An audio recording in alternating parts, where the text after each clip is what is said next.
And welcome back to Cage Chronicles. Here today with Courtney and James and our guest, Brian Ebersole, UFC fighter, now runs Alta as well. So we want to get into like all your coaching stuff, all your fighting stuff. I don't run it. Huh? I don't run it. That's not what you told me. I'm just gainfully employed. Yeah. Gainfully employed. It pretty much runs it. Yeah, so we're going to chat to you about that. We've started our Alta program here at Wolves Den. James has been coaching, Courtney's been coaching, so we'll get into that. We'll be talking what we've been doing with Alta and all the bits and pieces, and then I want to talk to you about your fighting and your coach and everything else as well. How are you guys doing today? I'm great. I'm really lively right now, ready to talk away. That's the first. That's the first. How are you doing, Courtney? I've had my nap today and I'm sipping on my coffee, so Yeah. Nap. we're a great duo. We discussed on a podcast about 2 podcasts ago how James never naps. I never get time to have a nap. And then his wife sends me a picture of him napping outside next to the dog. So he's full of shit. Yeah. Must have been a Sunday. I'm like, how do these guys, they're always like, oh, yeah, I just had a nap today. I'm like, how do you have time to have a nap? There's no time to nap. And then literally it was like the next day I just fell asleep out the back and Stace has come out and taken a photo and sent it to him. I was like, oh, no. It's like the first time ever. First and only time. Sure. Got dobbed in. Yeah. Should do it every time. So obviously this is your second time back to Wolves then, is it? Yeah, I mean, I did a seminar here when I brought my daughter out. It was like school holiday, and I think it was the end of like last school year. Yeah. If I recall right. Yeah. It was one of the 2-week holidays. And what do you think of Perth? What do you think of the Wolves then? I've lived in Perth. Oh, you did, didn't you? Yes, that's right. Yeah, you so did, I taught here a couple years ago. Like 2007. Yeah. That was like 5 years ago. Yeah, just back then. So I'm fairly familiar with the layout. I didn't get up to Joondalup too often, but like the one I do remember was like Ocean Reef Road was like the major road. Yeah. Or what do you have, like the Whitford shopping centers? Whitfords, There's a massive shopping center, and it was like indoor, outdoor. Yeah. So like being able to eat, and there was a bit of water nearby, and so I remember going up there, and I remember coming up here anytime you want to do like an outdoor workout. Yeah. We'd actually come up here because some of the boys lived up here. Oh, right. So we do our beach workouts up here as opposed to going to like Scarborough. Yeah. Way less Brazilians up here. So we were able to just work out in peace without any like Gracie challenges. Yeah. You know, I was like, look, Challenges. I want to fight my inner demons today. I don't want to fight people. Just me and a kettlebell and a sandhill, you know? Nice. Yeah, Perth's a good place. I mean, it's the height of winter and it's very hot. It's very hot here at the moment. What do you think of the Wolves then, the new facility? This place is fantastic. Like, anytime you can get a hold of an affordable warehouse, like, for me, I look at it like I want to play Minecraft. Yeah. You know what I mean? And you've already kitted this place out. So even if we sit and chat, like, it hasn't been that long, but you probably go, oh, if I'd have done it that way first, then that would be here because that would be there. And then, you know what I mean? So I look at it as like an interior decorator project. Yeah. Not that I'm good at it, but like sometimes it's like, oh, if I had my own gym and it was this big, what would I do? It's way more fun when you're decorating with like cages and boxing bags and other people's money. Units. When Ross, it's like, hey, coach, can we put that there? And coach, no, I can't afford to. No. We're still waiting for apparently we're going to get a pool up on the mezzanine. We're waiting for that. We've been promised the pool, the spa, and the ice bath all up there. Wellness hub. That's not even the expensive part. It's all the steel to hold it up. Yeah. I did it like an April Fool's, and I was like, oh, we're getting the second floor put in. We're getting spas and saunas, which is like, maybe you could do that. And then I was like, oh, we're getting a full-size pool and everything else. And then people were believing us. They were still coming in like a month later. Oh, when's the pool coming in? And I was like, no, I was joking. It's not coming in at all. Be like a bloody infinity pool. Like it just drops off into the gym. Yeah. Every time Ross was coming in, Ross Pearson, when he was here, every day he would come in and he'd be like, just stood there looking. He'd be like, what you want to do is you want to move this to there and move this around there. And I'm like, yeah, but then I can't have the wall space here and then the bags are going to have to move. He's like, the next day he'd come in. What I would do is move this to See, he's playing Minecraft. He's doing what I'm doing. Yeah. Oh, I love it. All this stuff at the back there. It's like it's hard to think where I could put everything, but it's good at the moment. And we've got the new cage coming, so we're very, very happy about that. That's going to be absolutely amazing when that gets here. Where's that going? Right here. Yeah. Where we're sat in. We're going to be sat in the cage doing it. Cool. So the ring's going. The ring's going to be a little bit bigger than the ring, like another meter, but it's about 6x6. So it's going to be like a really made from scratch cage by one of these engineers we know, and it's going to be really cool. Yeah, it's going to be really cool. What shape is it? Huh? What shape? It's going to be like a star. I So don't know. When you get caught in a point, You're really caught. you're just like- What's the one Richard's got? What shape? I didn't count Well, it. I don't know. I the don't reason I know. ask, Octagon or actually, hexagon? Yeah. I wonder if like you know this six-sided, because right? the octagon obviously for UFC are 8 sides, but Eternal is a hexagon. So, and then some of the promotions have round. It's like, does the UFC have the like patent on the octagon? Does any other Yeah. promotions Yeah, have an do know octagon? that, yeah. Do you know? No, like heaps of them have the 8-sided cage Right, in, right. in I the thought they US. have to- Yeah, Really? Right. yeah. I fought in 4-sided. I mean, that Right. we're talking way back in the Yeah, day. yeah. You know what Yeah. I mean? That was Like just Dan, the like the Dan Severn era Oh yeah. of MMA. We were fighting Yeah. in like square ones. Yeah, yeah. It's the easiest to build, Yeah. easiest to put together. So yeah. Yeah, you forget how, I mean, looking at your like resume of your fights, you said 71 MMA fights. It's a very nice way of putting it. Plus- Resume. yeah, Sounds yeah. very white collar when you yeah, say yeah. it like that. It's I pretty, actually checked. I just Yeah. checked this afternoon. I had a look, and then I was like, "Whoa, like, that is like a lot." And then I was like, "How far back do we go in years here? Like trying to see how you fit all that in." Yeah. I was like, The "Oh, weird part is if you have any reference to like that era, Mm. is like how many degrees of like Kevin Bacon am I away from like Yeah. Kevin Randleman? yeah, yeah, You know, not same show, but like Yeah, same yeah. opponent. How many Yeah, yeah. degrees am I away from Fedor? Yeah, yeah. It's like 2. Yeah, You know what I mean? Yeah. 1. Yeah. From Fedor, it's 1. We have a Yeah. common opponent. Who's that? Carry the meat truck Shawl. Oh, right. Okay. He was a Monty Cox guy, like Yeah. 300 pounds. Yeah. I thought knee barring would be a good idea. Yeah. And I tried, and then he knee barred me back. But I shouldn't have been there because Yeah, yeah. I was in full guard and I had Yeah. no reason to do anything else Yeah. because he wasn't hitting me. But I learned it that week. Yeah. So that was like my like one Try it like YouTube fight. Yeah. Like, hey, I saw that, and I'm gonna try to put it in my game today. yeah. You know what I mean? That's And the like time of practice.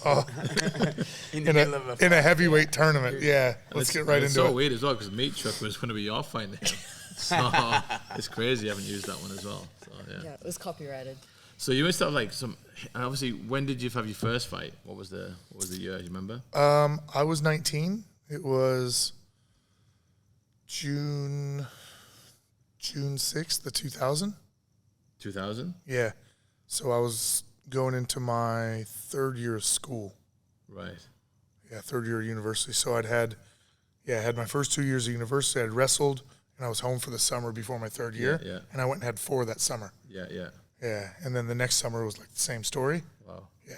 That's cool. Yeah. We had a good time with it. Yeah. What was the first promotion you were on? So I fought for Total Fight Challenge, Joe Goitia. Yeah. He used to bring in Renzo Gracie Yeah. to like South Chicago and then get down into Kankakee where I'm from. Down kind of like separated from the suburbs by cornfields and the highway. And Yeah. he'd bring them all the way down there. You know, and he probably did that every year Yeah. for a little while. Matt Hughes had his first fight, as far as I can tell, on that show. And I know he had like some of his first fights in general. Yeah. You know, if it wasn't his first fight, it was one of his first 5 yeah. that I got to actually go watch live Yeah. with my my college roommate.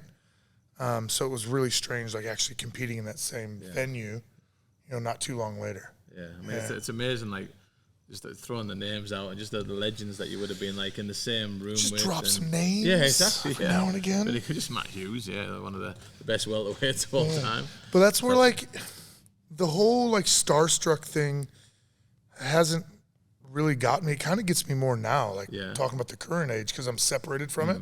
So I guess I have like more of the fan bit because Yeah. I don't have access to that inner circle as much. But like back then it was like Tito Ortiz was the champ, but he was like, I'm not saying this derogatory, but he was just a college wrestler. Yeah. Yeah. Yeah. It's like, well, I'm a college wrestler. Yeah. Matt Hughes is the champ. Now, there are levels. Matt Hughes used to ragdoll the you guys used to drink on this one, right? Yeah. Yeah. So he used to fucking ragdoll me around the room. Yeah.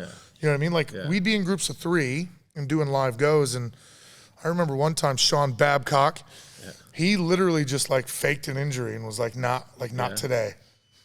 So it was feel just like me and it's Matt there. for Yeah, like yeah, another yeah, 10 yeah. minutes. He never inserted himself to go with Matt. Oh, he threw you under the bus. But I also didn't get where Matt was out, and I got to go with Sean. Yeah. Sean just was like, nah.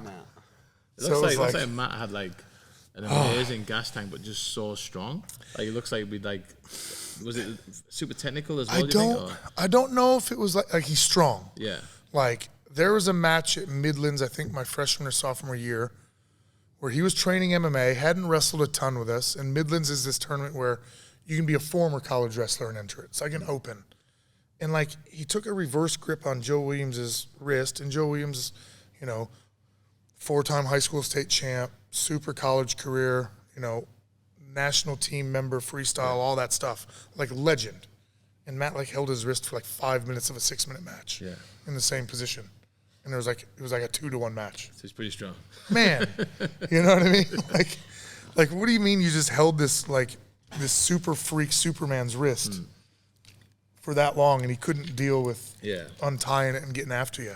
So no, he was like a bear with like some jaguar genetics. Like you'd be at distance, there's a camera there. Yeah. Somehow you'd be like in that distance where you might do the Josh Koscheck and want to like fix your shorts. Yeah. And rub your nose and do the thing. And he'd like pounce and club you in the back of the head. And you're like, which one of y'all hit me? Like, that wasn't him, was it? Like, how did you close that distance? You couldn't take a break. Yeah. He was relentless. And there's something to be said for like the gas tank. But like when you're winning and everything's downhill, you just want to smash on. It kind of plays to that skill gap. When you are so much more skilled than someone else, you just don't have to put that much horsepower into everything. And they do to survive. You bring GSP in here, I'm done in 2 minutes. But I'll wrestle with everyone except Alden for like 2 hours at, chubby old man pace, and I'll be okay. But there's something to be said when you're actually trying to keep up with someone. It's like when you have the white belts and then they go, how do you do this? How do you go for like 5 minutes of rolling? Like you said, because you're at the bottom level of everyone, and everyone's just like cruising and just chilling, and you're using all your energy, and you like got the isometric holds, and you're trying to do you're this, squeezing me for no reason. You're squeezing so hard to hold me, and it's like doing nothing. But then you learn, and then you're like, oh, this is actually I can roll for an hour. Unless you're going against someone who's much better than you. You know what I mean? Yeah. You just let become more efficient as well. Like exactly. Your grappling or whatever becomes like way more efficient. Yeah. And like you're saying, that's a good point. Like it's almost like a snowball, isn't it? It's like when a snowball rolls down the hill and it picks up more snow, it gets bigger and bigger. Like when you are like doing an MMA round on the ground or something like that, and you're getting some strikes off, and then you're slowly your snowball's just getting big, and it's like almost easier for you, and it's just getting like harder and harder for that. So they're declining, and you're almost like able to like it just gets easier and easier the further apart you get as the more you. And you're happy to do the work. There's something to be said for when you're bothered versus when you're happy. When your mind's a bit freer versus like you're looking for a corner, you're looking for it out, you're looking for like a magic bullet, you're looking for, and you can't find it. And you just feel like that burden the whole time. I liken even to like cutting weight. When you can sit in a sauna and just be like, this is part of the process, it's okay, do. I'll have water soon, and you talk to yourself a certain way versus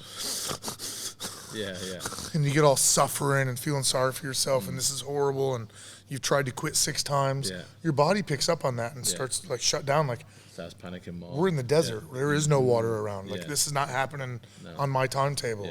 And it's the same 2 kilos, but it can be a different mindset, isn't it? But can be a different day. But an individual. Who would you say was your even training partner or a competitor you went against? Who was the most skillful person you went against? Robert Drysdale. Oh, I wrestled him once, but I didn't wrestle him. Yeah. Like I was not affecting anything he did. Was he a college wrestler? No, he was a grappler. I know he's a jiu-jitsu practitioner, but I didn't know if he had a background. No, so the first time I rolled with him, he came to Melbourne. Yeah. So he married Sophie, who's Australian. Yeah. And I think Sophie had dated Dave Hart, and Dave was one of the 2, along with Cam Rowe, that ran Dominance at the time. Right. And so he was there, and I was in camp, and it was the most demoralizing thing in the world. Yeah. Like, I've just never had someone, even Matt Hughes had to sprawl when I shot a single or a double. He'd score on me. Yeah. But he had to do, he didn't care. He didn't. Yeah. I didn't knock him off track. Yeah. One bit. You know, oh, your triangle defense is pretty good. As my face is purple. You know what I mean? Like I've just tapped and like Was that because questioned my choices. Was that because he was more accepting the wrestling and then using jiu-jitsu to like counter it? I mean, or instead of trying to like stuff the takedowns. His guard was just ridiculous. His legs are super smart. It's like his legs were a really good set of arms. Yeah. You know what I mean? And there was just a positional comfort where even if I underhooked a leg and like thought I was going somewhere, it was like almost like I wanted to be there anyway. Brian. Yeah. It's okay. You know what I mean? Like there was never like he was catching up to what I'd just done to him. Yeah. It was almost like it was his idea anyway, Right. whether it was or not. Yeah. And it was like I'm just frustrated. Yeah. Yeah, he was the most probably technically sound, like when you want to think of like, oh, he's a magician. Yeah. Yeah. And because he was my size, it helped. Yeah. Yeah. You know what I mean? Yeah. Like, or bigger, you know, his frame was a bit bigger. Yeah. You know, Matt Hughes was a specimen, but like, yeah, he adjusted to what you were doing. Yeah. Just Rob didn't. It was just a buzzsaw. Yeah. Coming at you. Yeah, it was unique. And you were saying that did you ever actually get to roll or train with GSP? Did you say or no? No. No. Had I, I'm just saying, like, I'd gas out in a couple minutes because I'd still want to be competitive, and I'd have to put a lot of horsepower into it. Yeah. Or to be competitive with a bunch of blue belts, I'll sit here for 2 hours. Yeah. It's not always the work in units; it's the work and the implied stress that's going with it. Yeah. You know what I mean? Like, if I just want to exercise with GSP and not care, fair enough. But if I want to hold my own, like, that's an uphill sprint with a backpack. 100%. You've heard it here first, folks. Brian has called out GSP. So if GSP you want to respond, we can host a little event, bring it down to Wolvesden, come down to Perth. 12 years late. 12 years late. No big deal. No big deal. Should have done that when I was sitting at 4-0. Yeah. But here we are. Yeah. So how many? So I looked at the UFC. Did you have, was it 8 fights in UFC? Was it? Or yeah. Correct. Yeah, I had 8. Yeah, and then when did you get the call up? How did you find out about that, and how did you get into the UFC originally? Oh man, you're gonna make me cry on camera, Coach. So He's got a habit of doing that. He's pretty good. yeah, it was interesting when I had I'd taken a fight for Mick C on the Gold Coast. Yeah. And as part of that, I talked about coming over and helping Benny Alloway train. So we trained together before, but this was like, we're going to fight on the same event. We're not going to fight each other, you know, friendly enough. So come stay with him. And then, you know, it was like the first morning I decided, like, hey, I do want to use the scooter that you've offered me. Yeah. I'm going to go in and do a PT session with the guys that run like Nutrition Underground, NU, Jake Lemon, and one of his college mates ran this company. And they had a PT guy that was the third partner. I think his name was Shannon. Real big unit of a fellow, and he's running PTs beachside on the Gold Coast, like proper near surfers. So taking the scooter in, got a helmet on. Don't even know how I heard my phone ring. I don't know if I felt it, heard it, but I was coming up to a stoplight. So like I pulled next to the triangle, so you can go straight or go left. Yeah. But there's that triangle divider. So I pulled up to that and just let cars do the thing, and like, my manager, Justin Lawrence, well, at the time, friend. Yeah. But because he took that call, well, you know, take your percentage. Cool. Get the contract. Work on sponsors. Like, help me with paperwork. Love you. Here we go. But super unexpected phone call. I'd already been turned down for UFC 127. We don't need an American with, 11 or 12 losses on the show. Blah blah blah blah blah blah blah. Carlos kind of got hurt. He said, "Do you want in? Someone's hurt." Yes. In a surreal kind of movie moment, drove and just straight to the workout, did the workout, went and sat down near a tree and like got on the phone and was just like, called my missus, like I just got into the UFC, like, and it's in Sydney, like, wow, 30 minutes from where you live. Yeah, amazing. You know what I mean? Yeah, it was like pretty cool. Yeah. So going into that, like we're staying at the Star Casino. We just parked there the other day to go to the aquarium on Darling Harbor with my daughter. So I was telling my wife a couple little stories, and I remember that place. And they've torn down a big part of it. like the ice cream shop and the burger shop and all that stuff when you first head over the bridge was all torn down. But I took a video of like the little after party pub that we spent time at, sent it to John Fitch. I'm like, John, like little memories, da-da-da-da-da. He main evented that with BJ Penn. They went to a draw. Yeah. And it was neat. But being able to like stay in Sydney, and my wife was still able to go to work every day and like come visit a couple nights and like still get back to work, and had the hotel and the team over, and like my coach Ed Bavlock really pulled a lot of people together. Like I came back to Melbourne and just jumped into like a 10-day intensive. Yeah. Like, let's get our head right. So from what was going to be an easy I had like 12 days. Oh yeah, wow. So I got to Melbourne 2 days later from Gold Coast. Yeah. So I had to bail on that fight. Sorry, McC, and apologized, and sorry, Benny, like love you, but I'm going to go train like, with my coach for a different fight, for a different, the fight I had was a fight like I just planned on taking the kid down and just running roughshod and getting out and like being really aggressive. I'm like, I'm getting sick of like just beat UFC champs. I've just done this. I've just done that. Like I want my shot. You know what I mean? I don't know if I got to go fight like a wild man to get it. Yeah. But we're gonna send this video. But before that happened, I won't name him, but you're lucky that fight never happened. Just having a laugh. I did say that soon after, and his dad jumped online and was like, bless. The kid went on to do okay for himself.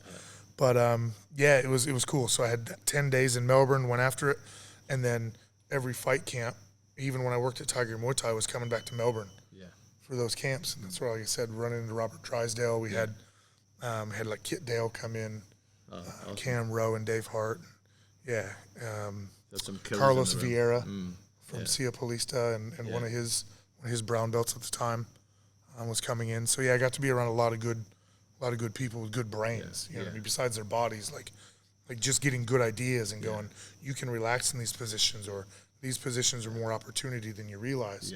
To actually in MMA, like get after someone, because this is what we feel like on bottom as a jits guy. You think we're setting something up, we're surviving. I'm like, oh, okay, well, thanks for the feedback.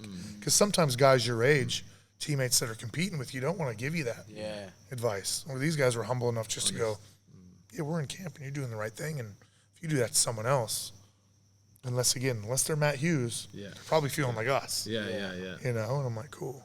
And then just getting a couple things cleaned up on, I've always been a bit of an escape artist with subs and positions, but getting details cleaned up so it doesn't have to be horsepower all the time. And them missing as much as me escaping. So not counting on that luck factor was a big help. So when you obviously you got the call, you get your training camp, which is only 12 days, which is like crazy. Did you feel fit before then? I was in. Oh yeah, I was fit. You were in the camp for the other fight? I smashed that Gold Coast workout. I had a great workout, and that was probably part of the reason, like why it all dumped on me at once. Because like during that workout, I wasn't thinking about what just happened. I zoned out, and then in my brain like went back to that phone call because the day's effort was done. And you know what it's like. You train that early in the morning, you feel like cloud nine. Like I can nap, I can chill, I can eat what I want. I've got 12 hours to recover before that 7 p.m. class. You know what I mean? And so that's where I was. I was on this like really happy kind of go, and I'm like, fuck, I'm in the UFC. Like, fuck. And just calling everyone that needs to know and getting excited, and then don't need to know. Just going through the phone. Grabbing people up the street. Guess what? What's that Toby Keith song where he's like, look at me now, like he's on the radio. He's talking to like his ex-girlfriend to the radio.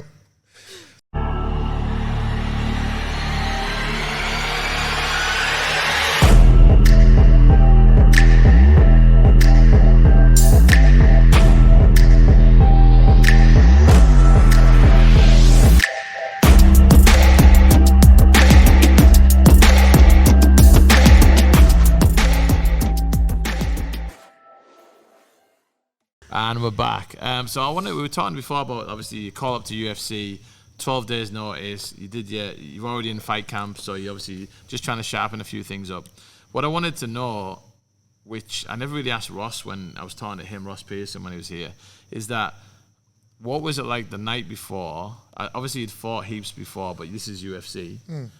how do you deal with the night before? What was it like on the morning, going to the venue, walking into the cage with all that amount of people? I know That's probably the only one of those questions I can answer. Oh, real? Yeah, the Okay. rest of it's a blur. Yeah, because I know, like, I fought on like shows where it's been a few thousand people, and that was enough. Like as in, like, it felt the same as if it was like 500 people. Like, as in, like, for the Muay Thai shows I've been on, the MMA, but nothing at the level of what UFC is, or, you know, I mean, obviously it's got a lot bigger now, but just to be able to walk out in front of that many people, I just wondered how that would feel. I think people would be interested. Yeah, so there's a bit of like, Gilbert Melendez tells a story all the time, you know, back in the day in his interviews, and it did the rounds for a long time before social media was as big as it is now. But it's one of those stories you guys might remember. Like, he's in San Francisco. He's a teammate of the Diaz brothers, Yep. Jake Shields, who's went on and beat Dan Henderson and done great things, right? But he's just the Strikeforce champ. Yeah. So when people ask what he does, he's like, oh, I coach and I'm a pro fighter. And they're like, you in the UFC? And he says, no. And you can see the people almost deflate, or their face changes, like, oh, you're not one of those. Yeah. You're just you say you're a fighter. Yeah. You know what I mean? Yeah, and the yeah, guy, and it 100%, almost yeah, brought yeah. the guy to tears. Yeah, like, if you don't saying know it the like game, that. then you're like, yeah. Yeah, you know, so there's definitely that bit of validation, like 70 some fights later, finally, like I was competing against these guys for $600-700 Yeah. already. Like, I'd fought Stephan Bonner. Yeah. I'd fought Tony Frickland. I'd fought Kerry Shaw. I'd fought all these guys. I beat Carlos Newton here in Australia, and that wasn't good enough. It's like, he's your former champion, and it wasn't dangerous for me. Like, come on. You know what I mean? Yeah, like, it should I be, fought yeah. Hector. Like, come on. He's on $150,000 debut. Yeah. You know what I mean? At a weight class, I wasn't even in that weight class anymore. You must be thinking, why? Like, what do I got to do? Yeah, exactly. You know, so it was, the validation thing was prominent, but just grateful to finally, like, to be able to go fight where you knew you belonged. You know, and I always say, like, maybe if I was there younger, it wouldn't have worked out the way it did. Yeah. And I wouldn't be as happy with it. Yeah. You know what I mean? Yeah. Because it wasn't about the money. I got horrible pay. If I didn't get the 2 bonuses, I'd be a disgruntled UFC guy. Yeah. You know what I mean? As it is now, it's like, not totally disgruntled, but like, I definitely get where they say, like, fighters should make more, and you know, the 20% that comes across to the fighters isn't anywhere near the 50% that Major League Baseball and all these other sports make. And fighting for half your payday, you lose a split decision, but half your pay is gone. Or you get knocked unconscious, even worse. Yeah. Or bad judges. You know what I decision, mean? Yeah. And you But should've like, won. like you just went out there and Leonard Garcia'd with someone. Yeah. You got knocked out. Half your payday's gone. Who was it that just got? Was it Gaethje that just got Yeah. floored? Yeah. You know what I mean? Like, he could have stepped back for 10 seconds and then went to the decision and maybe got twice the pay Yeah. for making a decision that doesn't entertain the fans Yeah. and doesn't give the UFC kind of what they want when you talk about a promotion that stands people up from side control. Yeah. Yeah. You know what I mean? So, like, it was the validation part to be able to just go do it. Like, the financial part wasn't the big thing. Like, kind of when you're done, you look back and go, was it worth it? You start to weigh it up. Yeah. But at the time, it's like, 6-6 sucks, but I get to go beat Chris Lytle. Yeah. Yeah. Chris Lytle was meant to fight Carlos Condit, and the winner gets a title shot. Yeah. Now, I had no presumption that if I beat Chris, hey, I'm next in line. You know what I mean? Yeah. But at least to have been in that moment to be able to do that. And then, you know, sitting at 4-0, I wish I would have sat back. You know, I went 4-0, and then I was in Vegas signing autographs at UFC Fan Expo, and I noticed that James Head had lost his opponent. Yeah. He was coming down from middleweight anyway. Yeah. I'm like, oh, he's going to be cutting weight. He doesn't, you know, he didn't expect to fight someone with my skill set. I'll stick my hand up after drinking all week. Yeah. So I had to cut the weight again and do the thing, and I lost a split decision. I didn't even get the chance to sit at 4-0 for 2 months and do kind of the media rounds and make some noise. Enjoy that being 4-0. Yeah, like be the obnoxious American, just being like, you know, I'll beat the brakes off GSP if they give me the chance, you know. But it's always like, So, yeah. what's the right decision? Because, like, you go take that fight and you take him out, then it's like, that was the right decision. Then, Yeah. But then you never know. You're always thinking, like, should I take these last-minute fights? Should I not, you know? So. And everyone would have their own opinion, like your manager, your dad, your coach, your assistant coach, your teammate. Yeah. You know what I mean? Your partner, Dana would have his own opinion. Joe Silva would have his own opinion. Yeah. And even between those two, like when they're different, but they're the company. Yeah. Conflicting. You know what I mean? Like there is no path. Yeah, this whole exactly. sport's fucked. Like there's no path. Yeah, yeah.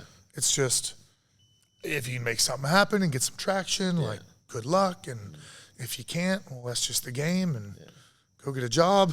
Yeah. You know, and it's just it's a tough spot to be in. But that walkout was the one part I remember the whole thing. And just like lighting up. Yeah. Like I'm always a slow starter and I'm always a bit but I told myself I'm cartwheeling first to get it out of the way. Yeah. Because he wasn't going to, even if I landed flat on my butt, he wasn't going to jump on top and wrestle. Yeah. That's just not his style. He was going to want to box first. So I was able to get that out, and then the nervousness was kind of gone. Yeah. Because really it's my first touch, my first whatever. Yeah. That opening salvo takes the nerves away. Yeah, 100%. And then you're just dealing with how do you feel energy-wise and whatnot. And that's on any given day can be different. But most of the time I felt like first round I was a flat battery. I had to really warm myself up. But getting that cartwheel out of the way just took me out of my head. Yeah. I was like, I don't have to think about when to do the cartwheel. I don't have to think about, how to get the first touch off. I think a lot of people really struggle with like, what do I do first? Do I throw the first punch? Do I wait? Do I punch? Do I kick? Do I try to surprise them and sneak in the cross first? You know what I mean? And it just becomes this whole thing. So I just remember like, stick to what you said you were going to do. Just go out there. We're not touching gloves. I remember waving them off, going, none of that. I respect you. I saw you this week. We had a chat. Yeah. But I just want to like run at the cartwheel and get it over with. Why do you have to do a cartwheel? I had to. I'd done it for like 17 fights in a row. Yeah, right. Yeah. You know what I mean? Like I just. That's like the first thing when I was on the internet this afternoon. It was like YouTube, Brian Ebersole, and it was just like cartwheel kick, like the whole YouTube thing. But see, you at least knew to YouTube Brian Ebersole. No one else knows my name, and I knew that might be the case. Yeah. So the arrow was going to be like my identifier. Yeah. And then the goofy guy doing cartwheels would be the white Sakuraba dude. Yeah. You know what I mean? So it didn't And matter the, if I was the passing budgie guard smugglers? that was a gift. Okay. There was no submission of the night on that fight, that whole night. That's why Dana gave me that bonus. Yeah. Because there's no submission of the night to give away. Yeah. So he just repurposed that money, that bonus, made a name for it, had a laugh and riffed at the thing. But I remember feeling deflated when they gave it to the knockout of the night to Vitor Belfort, who was sitting right next to me. Yeah. And I'm like, this motherfucker Who did he knock lives. out? I don't even remember. Can't remember. But he lives in Brazil. Houses are cheap. He's got 100 bonuses already. yeah. Like, damn. Yeah. Damn. Good done with that. You know what I mean? Yeah, and then, like the next words out of his mouth, and I went, student loans be gone. You know what I mean? Awesome. So that was nice to be able to kind of start like with a clean slate in that regard as well. Just wipe the debt, pay the taxes, which was like half the bonus anyway. But just kind of have my head above water as an adult. Yeah, it's very interesting just to hear, like, I always want to hear, like, I was interested in the first time they heard they were going to get into UFC, what were the feelings were like. Obviously going the night before, you'd be so nervous, I would imagine, and then walking into the cage for the first time. So not like any fight you have that first touch, the first punch, that first kick, but no more nerves, like, because you're in it now. Because it's like, doesn't make any sense to be nervous because you're in the fight, you know what I mean? Like, so then, no, it's like when Connie will say the same, like, once you have that first touch, you're not nervous anymore. Yeah, it seems universal. It's a bit up until that, you know. The anxiety of what's going to happen, like, at the outset. Which is actually quite crazy. We've talked about this before, like, when you're in the fight and you can actually get hurt or lose, that's when you really should be nervous. But all this stuff about what if this happens, what if that happens, what if I do this, what if that's what gets to you. And if you can sort of control that bit of your mind, because everyone talks about mindset all the time, up until that point, when you're in there, it just takes care of itself. Win or lose, you're gonna do your thing, aren't you? So, and that's where, like, thinking about like the big arena, you know, I've done it both ways. I've done it where I'm like, don't look out there, like, close yourself off. This could be the training room. Just go get after and perform. And then opening yourself up and really going, man, I want to see the upper deck, and like how many people are really here, and like the lights and the pyrotechnics and all that stuff. And I don't know if it takes away, you know, from your focus, or it just kind of gives you some energy. Like, I've done it both ways, and I don't have any sway on which way to go about it. There's no preference to a big crowd or a small crowd. No, I mean the action's the action. The fact that like someone's trying to rip your head off, and I think I was talking to you guys about it this morning a little bit. Like just because no one's done it to you in training, it doesn't mean there aren't people out there that can be super dangerous from a common position that you haven't experienced. You know what I mean? Like knee drag or like a decent half guard with posture. Just because your teammates don't hit you hard or you know haven't picked on you and they prefer to wrestle doesn't mean there's not like a Hector Lombard out there that only needs this much space from half guard to hammer fist you and really hurt you. And it changes the game. You know, so you really have to kind of like stay on guard. So it's just been switched on and focused, regardless of crowd or no crowd or whatever. Because I mean, like you fought with a crowd. And you fought with nobody. So she's fought on the Eternal cards. That you got like a few thousand people there or whatever. We got the call up to one championship. It was during COVID. There was nobody there. It was the most weirdest thing ever. Singapore like, Apex. I wasn't the one. No, I remember. I wasn't the one fighting. But like I remember being in the corner, and then her cornerman is her husband. It's what's the kickbox? Kickbox. I can't remember what it's called. Deckers. No. Colby Northcutt's husband. Raymond. Yeah, no. Daniels. Yeah. That's her husband, and he's just sat there next to me, and I'm waiting for her to walk down. And I'm thinking, it's Raymond Daniels. Yeah. Oh, wow. I really want to chat to him right now. He's thinking about the fight coming down, and then we're in the corner.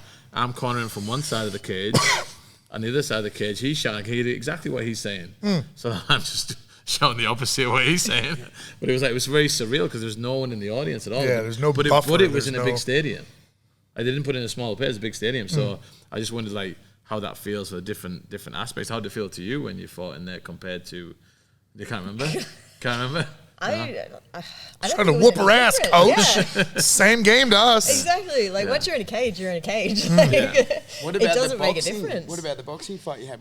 That would have been a lot of. I actually fought in the pro boxing fight, the Tim Zoo card. So like there's two different dynamics. You know what I mean? So it's just I just find it interesting because I know how I think about certain things and my experience, but I always interested in like to the level of what you've been at.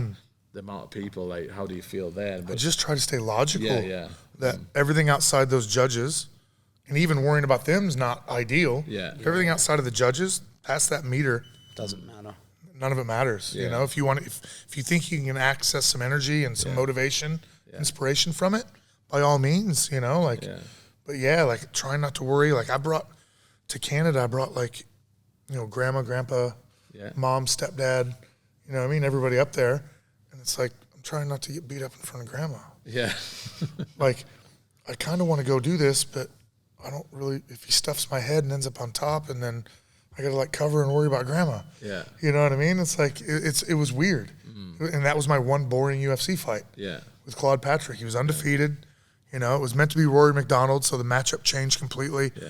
And didn't have enough time to really get footage on him and all that stuff. And he was a good, strong, like he was happy to clinch, you know what I mean? And it just turned into one of them bogged down, slower kind of fights. But in the back of my mind, there's that, you know, mom and grandma were up there freaking out like they did when I was a high school wrestler. Yeah. They'd be in the crowd, you know, and it's like. we were talking before, like, when you're in a fight, sometimes some random thoughts do come through your head when you're fighting. I mean, like Connie talked about.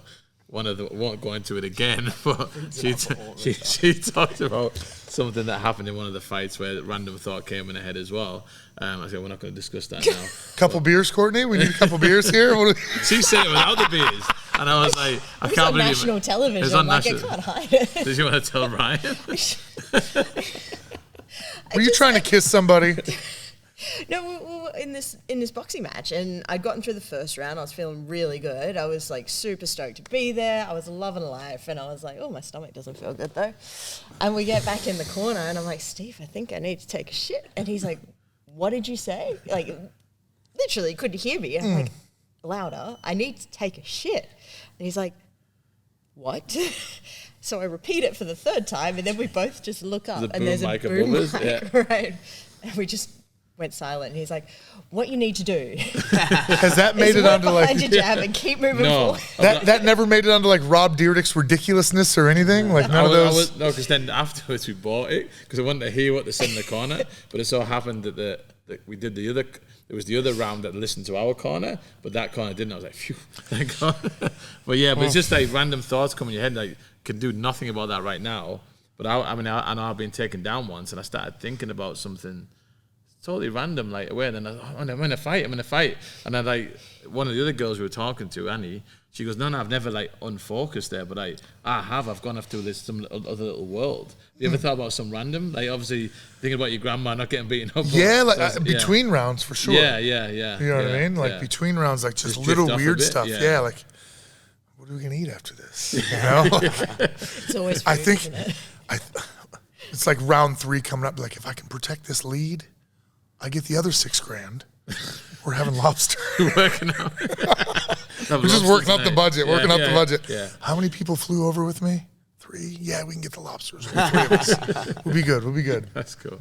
Yeah. Just one more question about your fighting and stuff. So, which was the toughest fight you had where you were really pushed and you were able to get the win at the end, but like was the toughest person you went against? So when I was in California at AKA, they had an event called M1. It was in New York, and it was the Russian like Red Devil team, Fedor's team. Yeah. And Vadim Finkelstein co-promoting, and Miguel Iterate from Bodog and all that. Bodog, so he'd done a bunch, right? And he did this one. That was it was one of the bigger shows I'd fought on to this stage. We get out there and we go like do the medicals. They took us, on buses, and it was Team America. It was like Justin Eilers, myself, Chael Sonnen, Chat Lavender, like some pretty good names. Some of them made it. Some of them were kind of under the radar guys, and we were able to see like the paperwork on our opponents. Well, I was told he was like 15 fight veteran. So when I saw the 2 bits and the doctors filling out my side of the paperwork, it was like 27-3, 28-3. Yeah. And I was fighting up at 205, which is 93, light heavyweight. Yeah. I was not a light heavyweight ever in my career. Yeah. So it was like, oh. And then we're seeing like all their credentials were, karate national champion, European, like taekwondo title, and we're kind of like, oh. Yeah. You know what I mean? Yeah. First fight of the night, the only loss we had, I think, was Ron Faircloth, who got into the UFC. Okay. And he took like this hook, and it looked like Fedor threw it. Yeah. And I'm like, these guys aren't doing taekwondo. They're not doing karate. Like, whatever that title was, they won it, not like American traditional martial arts. So that's when we all kind of knew, like, oh, it's on. Serious. You know what I mean? Yeah. And, like, we knew a couple of the guys around there, like Andrei Semenov was on the show, yeah. like stud Russian guy. But like, he didn't have any of those credentials. He was an MMA guy. Yeah. All these other guys had been brought in from these traditional backgrounds and da-da-da. So we're like, oh, we'll be fine. Like, we were fine. We had a really good night, but it was like that fight put us all on notice. Yeah. And all the fucking American wrestling chops came out of us. Yeah. All of us were in on singles and doubles. So this dude's a pretty big unit. And I just remember taking a kick off the forearms going like, if I have to take 3-4 of those, that's going to be horrible. Yeah. And he wrestled well. I think I had 1 takedown in the first 2 rounds. But I was also at American Kickboxing Academy at the time. So I'm like, I'm going to show off my stuff. And I'm 40-some fights in at this stage. Yeah. Like, but I did fall into that. And I decry this all the time with my guys. Like, don't go getting 7 submission victories and then starting to get all nervous about when you're going to get to show your stand-up. You don't want to show your stand-up. You know what I mean? Yeah. You don't need to use it until someone makes you because they've defended your wrestling or they've wrestled as well as you, or you finally have someone, a bit better than you perhaps on paper. And you might want to go out there and let them do all the hard work of shooting and clinching and, you keep putting hands on them. And, I fell into that. Like, I'm going to show my stand-up. So I'm out there trying to box and do my thing and probably bypassing some shots or clinches that I could have made. And I remember at the end of like round 2, he hit me straight in the face. And I've still got a gray tooth from it, like really? deadened nerves. It was loose for a little while. I thought I was going to lose my tooth. So round 3, I went out and I got after him, took him down and TKO'd him. And but it was one of the ones where I had to get over my own. Ground and pound. Yeah, ground and pound. But I had to get over my own little hurdle. Like mentally, of like, I thought I was going to really come out and do a bit of this, you know? So just the weight class, obviously had a really good record, a really prominent show. Yeah. You know what I mean? Like nothing was really in my favor, like leading up to that one. So yeah, that was the one where it was like, that was pretty good. And then even just going 4 rounds with Hector. Yeah. Like I was dropping down to lightweight. Yeah. And I fought Hector at middleweight. Yeah. So I'm at like 73, 74 kilos, and Hector's up at like 94, you know, and had a good 4 rounds. And someone asked me about it just the other day, like, what was your plan there? And I said, well, I was going to take him into round 5 and just wear him out. And I go, but as I look at it, I should have made him sprint and die in the ass in round 2. Yeah. You know, round 3 could have been my round 5. Yeah. You know, I didn't need to like slowly wear him down and make it feel like a big workout. Trying to think after the fact. And go, this is what Yeah. The worst. I wanted to fight that fight again a month later. You know what I mean? But it was just one of the ones you're not going to get back. He went off to Bellator. Yeah. And I had to toil a bit longer to get my shot. So I was just wondering what your thoughts are on stand-ups in MMA. Like if there should be stand-ups or maybe not at all. Like, it can be boring, but if you're stuck on the bottom, it's your job to get out. Like, especially if you're a striker. Yeah. And then the wrestler or the grappler has put you down and is holding you down. Now you're in their world. Okay, maybe nothing's happened, not much is happening, but to stand you back up and put you back in the striker's world, you know, so now it's a disadvantage to the grappler in a sense. Like, so it's like you've knocked the sword out of that striker's hand. Yeah. And then he's laid on his back and hugged you and done nothing. And then the ref stands up and gives him his sword back. Yeah.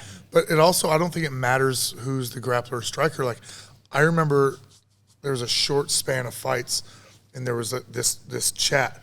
And one of them was like, Damian Maia was on his back. And nothing was happening. Yeah, I think I remember. But they let Damian Maia stay on his back. Yeah. But had that been Dwayne Ludwig on his back, they would have stood him up. Yeah. In fact, they did, and he knocked Genki Sudo out in a fight that he was losing hands down all 3 rounds. Yeah. You know, I saw John Howard knock out Dennis Hallman, 2 of my common opponents. Yeah. Dennis whooped his ass and held him down on his back, inside control, all that stuff. 3rd round just happened to be full guard.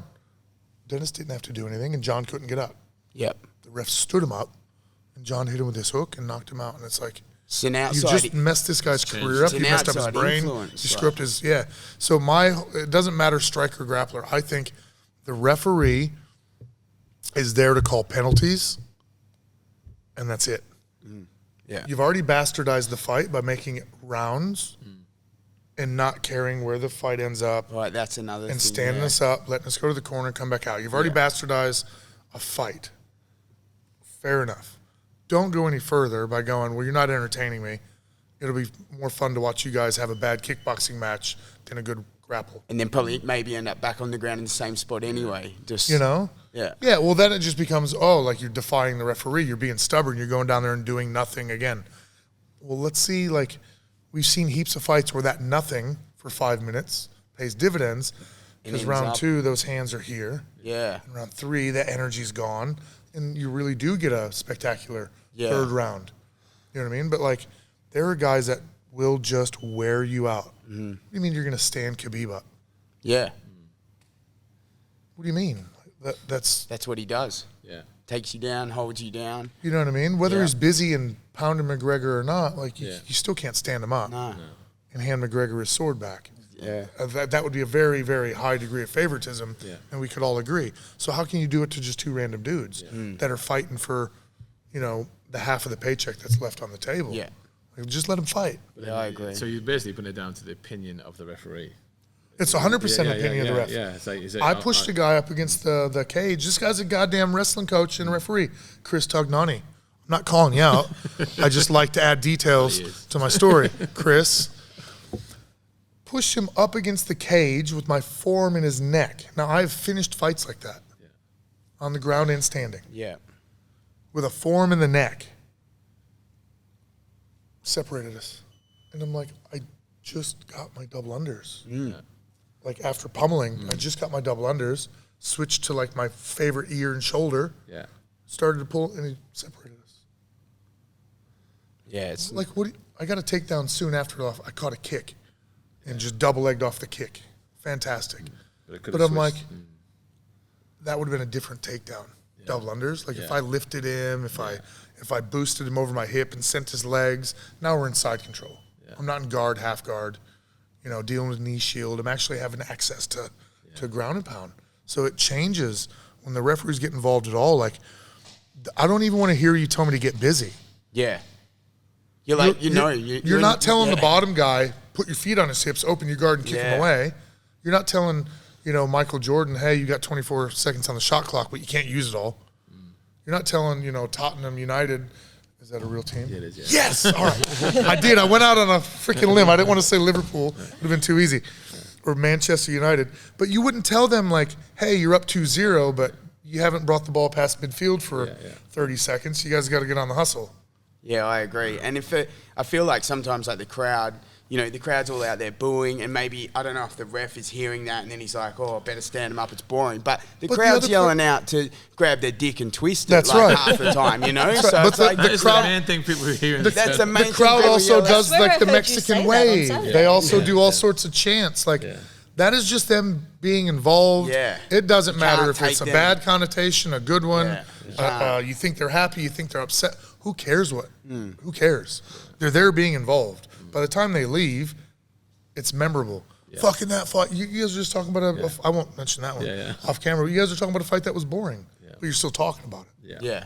It kind of is what it is. Like, you can't really make something a spectacular event with a great connotation if it didn't give you that. But you'll remember it for what it was. That's why I like sports. There's history books. It's written. It's pretty solid.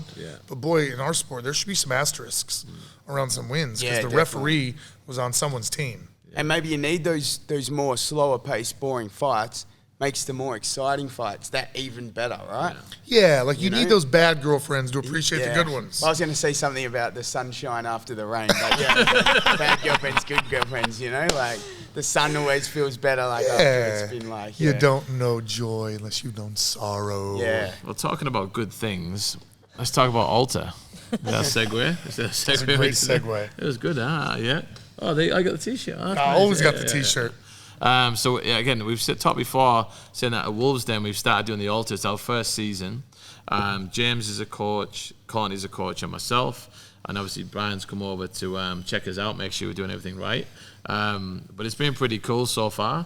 Really enjoyed it. I wasn't sure how I was going to because it was more early mornings. It's all brand new, super early mornings. Yeah. Winter's just come. Exactly. You know, And, but I have to say, like, even myself and Courtney said it before, and James, have really enjoyed it. It's been really fun. Great group of people. And we're looking forward to the second season already. Getting in there. Hopefully a few more places in Perth get it on as well. We've got one. Pool. We got one at Louis Stroh Combat Academy. Starting alongside your second half of the year one. It was interesting interviewing you guys this morning, and I think the crux of those coaches interviews are just meet the coach kind of thing, and we can use them as marketing. And we have our talking points, and I know a lot of them have come from like coaches kind of talking, but we've collated and went, hey, these are the things that we found common. It was neat without even me asking very leading questions this morning because I'm not an interviewer, I'm not Helwani in any way, shape, or form, but like you guys kind of gave me those talking points already. So it's almost like there's that highlighted clip. Like we were talking about the UFC interviews, like star that. So it was really neat to hear you guys have had that very similar in a wholesome way with the group here that a lot of the other coaches prior have had. Do you want to just, if anyone hasn't heard of the Train Alta program, do you want to just explain like what it's all about? For people that haven't punched people in the face before, we offer you a very, very abbreviated a way to get in there. Because, Coach, how long would you normally say like someone's in the gym before they kind of either earn you saying like, hey, you should look at it, or before you respect them coming up to you going, Coach, I'd like to fight. It's usually a couple months at minimum, right? Usually, a couple of years. So, in a way, I look at it as like the shortcut. But it's like, look.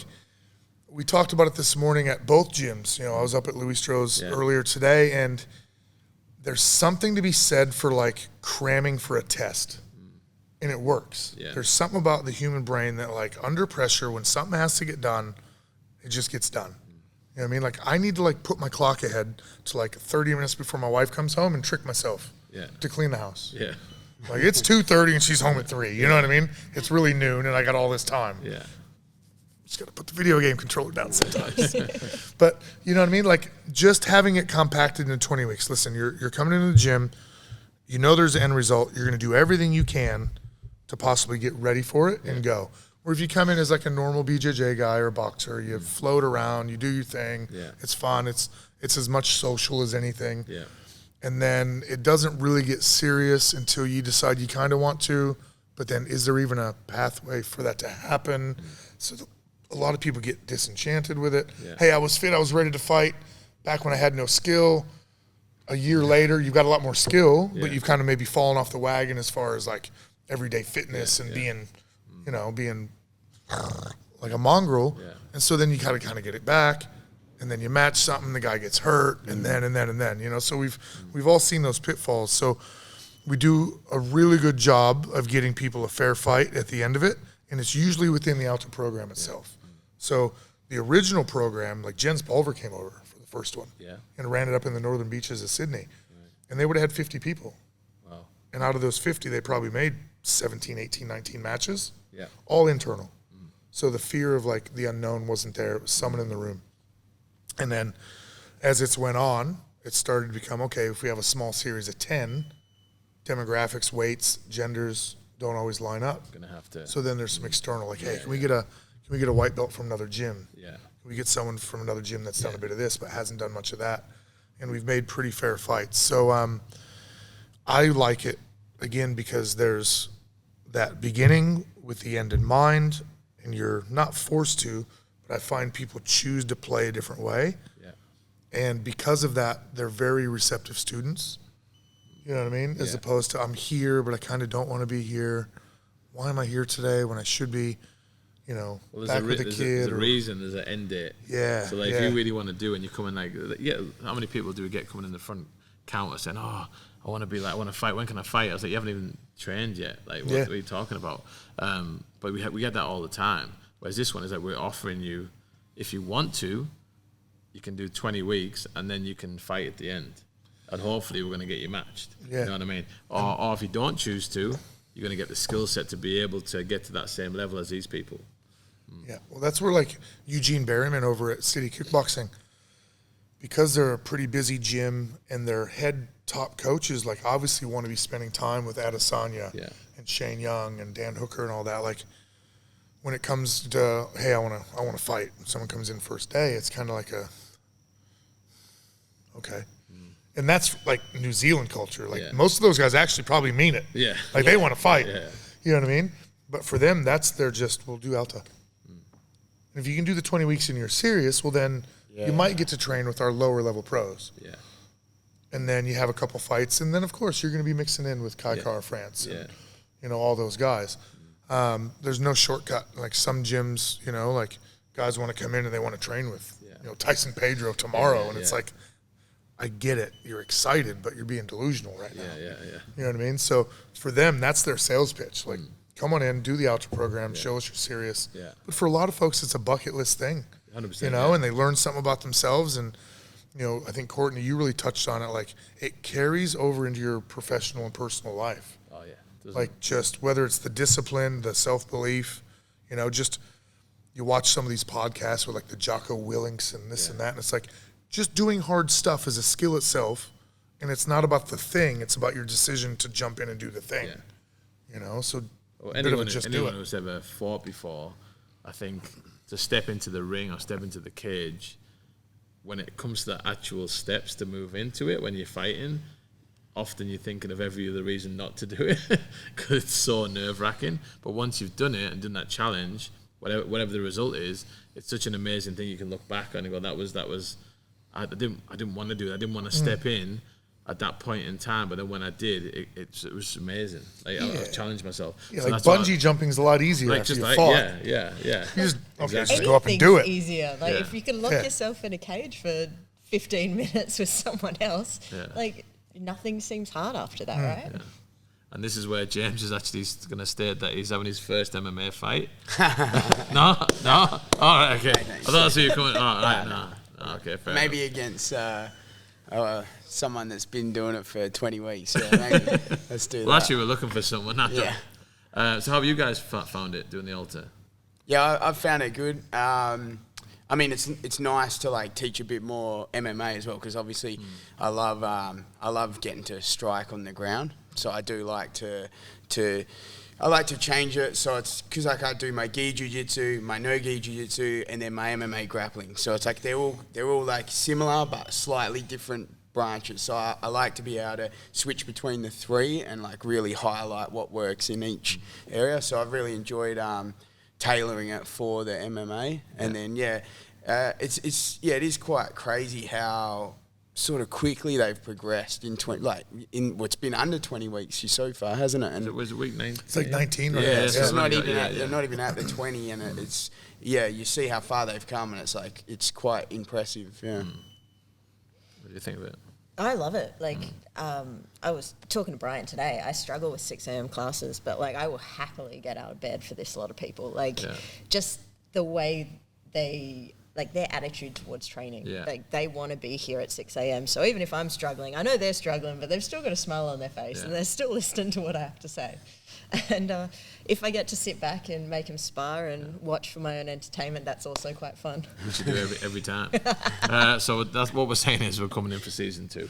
We're going to have to cut it off, unfortunately. I think we're running out of time. But thanks heaps for coming on the podcast. Of course. You've done podcasts before? Because A Ross couple. was a worldwide exclusive, so that's what we wanted. Yeah, no, I've embarrassed myself on camera before. Yeah, a couple times. All right, thanks heaps for that. Thanks, guys. Thanks, and we'll guys. see you Thanks. next time. Cheers.